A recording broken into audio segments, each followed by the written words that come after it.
और वहीं पूर्णिया से दो पक्षों के विवाद सुलझाने भवानीपुर पहुंचे जेडीयू विधायक के पति अवधेश मंडल पर जानलेवा हमला किया गया।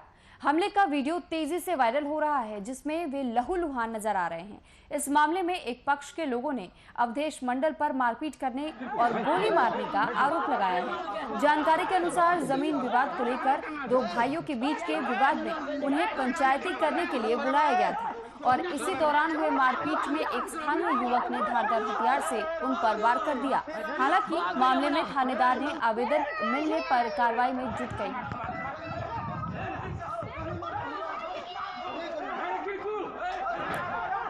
तो ये एक्सक्लूसिव तस्वीरें वीआईपी न्यूज के माध्यम से आपको दिखा रहे थे कि वीआईपी न्यूज आपको एक्सक्लूसिव तस्वीर पूर्णिया से दिखा रहे हैं, जहां पर जमीनी विवाद को लेकर के दो पक्ष आपस में भिड़ गए हैं। विधायक के पति पर जानलेवा हमला किया गया था। इस दौरान दरअसल विधायक जी पहुंचे हुए थे इस मामले को सुलझाने के लिए, लेकिन उसके बाद से इन पर ही जानलेवा हमला कर दिया गया। तो विधायक जी पर जो जानलेवा हमला किया गया है, ये कहा जा रहा था कि सबसे पहले विधायक के जो पति बताए जा रहे हैं, ये मामला सुलझाने के लिए, जमीनी विवाद को सुलझाने के लिए यहाँ पहुंचे हुए थे, लेकिन जो विधायक के पति बताए जा रहे थे मामले को सुलझाने आए थे, लेकिन उन पर जिस तरीके से जानलेवा हमला हुआ।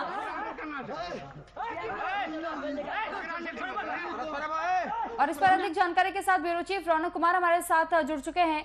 रौनक जी, आपसे जानकारी चाहेंगे कि पूर्णिया में ये जो मामला सामने आया कि विधायक के पति पर जानलेवा हमला कर दिया गया, जबकि वो तो खुद एक जमीनी विवाद को सुलझाने गए थे, तो क्या पूरा मसला रहा और क्यों इन पर हमला किया गया, आपसे जानकारी चाहेंगे। जी सुरभि, आपको बता दें कि ये पूरा प्रकरण जो है, खुद विधायक के पति भी जो है वो आपराधिक इतिहास उनका रहा है और जिस विवाद को वो सुलझाने गए, दरअसल बात ये था कि दो भाइयों के बीच एक जमीन विवाद था और जमीन विवाद में दोनों भाइयों के विवाद को सच में वो सुलझाने गए थे। मामला यही था, लेकिन वहां हुआ क्या कि जब मामला सुलझाने वो पहुंचे थे तो एक पक्ष के लोग, यानी दो भाई थे, कृत्यानंद चौधरी और कैलाश चौधरी, दोनों भाइयों में जमीन का विवाद चल रहा था। काफी दिनों से चल रहा था और उस विवाद में उन्होंने खुद यह फैसला लिया था कि इस जमीन विवाद को पंचायती स्तर पर वो सुलझाएंगे। तो और उस पंचायती स्तर में सुलझाने के लिए दोनों भाइयों को उन्होंने आपस में बिठाया और खुद से उन्होंने फैसला सुनाया। अमीन को रख करके जमीन की मापी की गई और उसके बाद उन्होंने खुद का फैसला सुनाया था, जिस फैसले को मानने से एक भाई यानी कृत्यानंद चौधरी ने इस चीज को मानने से इनकार किया कि यह पूरा प्रकरण जो है वो आपके इस फैसले से हम लोग सहमत नहीं है, जिस पर कि आरोप लगाया जा रहा है कि विधायक के पति जो अवधेश मंडल हैं, उन्होंने उस पर उनके साथ मारपीट शुरू कर दी। उसके बाद उन्होंने गोली चला दी, जो जिसमें कि उसके जो बेटे थे, कृत्यानंद चौधरी का बेटा, उनके दाहिने हाथ में गोली लगी है और वो अभी इलाजरत है, इलाज चल रहा है। उसके बाद यह विवाद बढ़ा और कृत्यानंद चौधरी के जो बेटा और आम लोग वहां थे, कुछ लोग, जिसको कि आप तस्वीरों में भी देख सकते हैं कि किस तरह से उसके बाद उसके साथ बदसलूकी की गई है। ठीक है, लेकिन रौनक जी, ये जो आरोप लगाए जा रहे हैं कि विधायक के पति की तरफ से भी गोलियां चलाई गई थी और इसमें लोग भी घायल हुए, क्या इस बात को लेकर के, क्या इस वाकया को दर्शाने के लिए, क्या इन ग्रामीणों के पास कोई सबूत है किसी प्रकार का?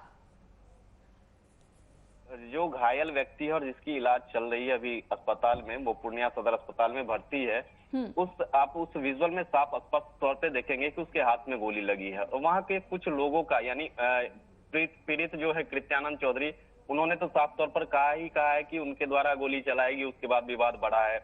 लेकिन अभी तक जो पूरा मामला है, इस मामले में कृत्यानंद चौधरी के जो भाई हैं कैलाश चौधरी, उन्होंने इस मामले को लेकर के एफआईआर दर्ज किया है। एक पक्षीय एफआईआर अभी तक हुआ है। वहाँ के जो वरीय अधिकारी हैं डीएसपी रमेश कुमार, उनसे हमारी बातचीत हुई है। इस पूरे प्रकरण को लेकर के जांच चल रही है। अभी वहाँ जो है वो पुलिस कैंप कर रही है भवानीपुर प्रखंड में और किसी तरह की किसी भी बात की अभी तक या गिरफ्तारी की बात नहीं हुई है। चलिए ठीक, बहुत धन्यवाद आपका रौनक, तमाम जानकारी हम तक पहुंचाने के लिए। तो देखिए, वो वीडियो भी आपको दिखा रहे हैं कि कौन सा वो वीडियो था जो कि वायरल हो रहा था, विधायक के पति पर कैसे जानलेवा हमला हुआ है, जो कि वो जमीनी विवाद को सुलझाने के लिए पहुंचे हुए थे।